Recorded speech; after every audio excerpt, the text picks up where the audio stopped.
A man once turned his body into poison, just to get revenge. He let venomous insects bite him, again and again, until pain stopped meaning anything. Because the man who destroyed his life deserved something worse than death. But just when his revenge was within reach, someone stepped in, calm, unshaken, and stopped everything. Steven Seagal. But to understand why, you have to go back to the moment everything was taken from him. Sue wasn't always like this. He had a life, a family, a future, until one day, it was all ripped away. He was thrown into the raging yellow river like he was nothing. The current dragged him down, deeper, faster, and just when it seemed over, someone jumped in after him, without hesitation, his wife. The river swallowed them, both, and then darkness. But death didn't take him. When Sue opened his eyes, he was somewhere else. Alive. Saved by a mysterious healer hidden deep in the mountains. She used nothing but needles to pull him back from death.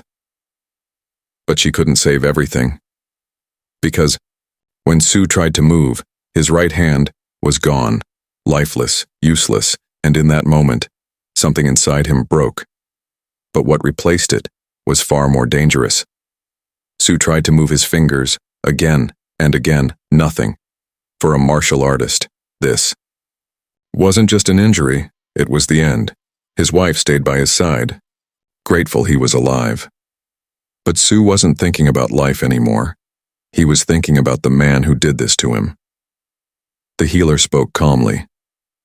You survived, but your hand will never be the same. Those words echoed like a curse. Days passed. Tried to stand, to train, but failed every time. His balance gone, his strength broken, and slowly, pain turned into anger, dark, burning anger. His wife saw it, tried to stop it. But Sue had already changed, because in his mind, there was only one path left. Revenge. That night, he walked into the mountains alone. Cold wind, silence, darkness. Standing there, staring at his broken hand, he made a decision. If his body was destroyed, he would rebuild it, no matter the cost, even if it killed him. But Sue didn't know. He wasn't alone anymore. Far away, hidden in the shadows of the same mountains, a man stood watching. Calm, still, patient, as if waiting for something. Steven Seagal. And from that moment, Sue's path was no longer his alone. Sue stopped training, like a human, and started training like something else. He searched the mountains for poison, scorpions, spiders, centipedes, snakes. At first, he observed them. Then, he let them bite him. The pain was unbearable. His body shook, his vision blurred. His heart raced like it would explode, but he didn't stop. Again and again and again. Each day, more venom, more pain, more control. His body adapted. The poison that should have killed him became part of him. His movements changed, sharper, faster, deadlier, like the creatures he trained with. But mentally, he was slipping, becoming colder, more distant, more dangerous. Sometimes, he would stand still for hours, imagining revenge. Other times, he would destroy everything around him, because pain was no longer something he feared. It was something he used. And all this time, from a distance, someone was watching. Steven Seagal, not interfering, not stopping him, just observing, as if waiting for the right moment. And then one day, something changed. A sound. Soft. Calm. Singing. Sue looked up and saw something impossible. Two figures stood. On a tree, 50 feet above ground, balanced effortlessly, watching him. One of them dropped down silently. Then the other. Sue attacked instantly, fast, brutal, relentless. But in one move, he was on the ground, defeated, effortlessly, instead of anger. He smiled for the first time, because now he understood. He wasn't strong enough. He bowed. Teach me. They said only one thing. Prove it.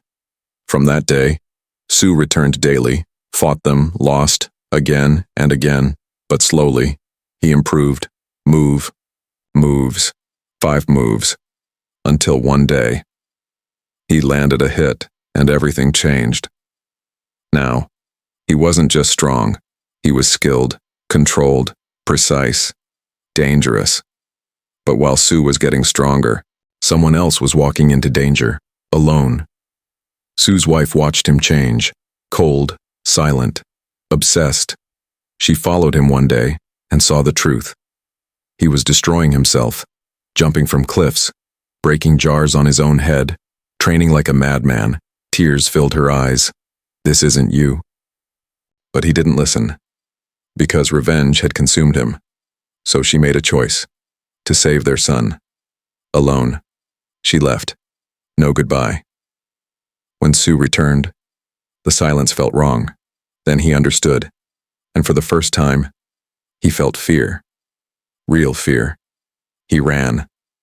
Faster than ever because he knew he might already be too late by the time he arrived. It was already over. Bodies everywhere. Then he saw her, weak, surrounded. He attacked, destroyed everyone, reached her, too late. She died in his arms. Later, he found her buried, alive, suffocated, alone, and in that moment, Sue lost everything. Sue returned, destroyed. Everyone faced the man, defeated him, raised his hand to kill, and then a voice. Enough. Steven Seagal, calm, unshaken. You've lost everything. Will you lose yourself too? Silence. Revenge won't bring her back. Sue hesitated. For the first time, slowly. He lowered his hand, and in that moment, he didn't become a killer. He became something stronger. A man in control.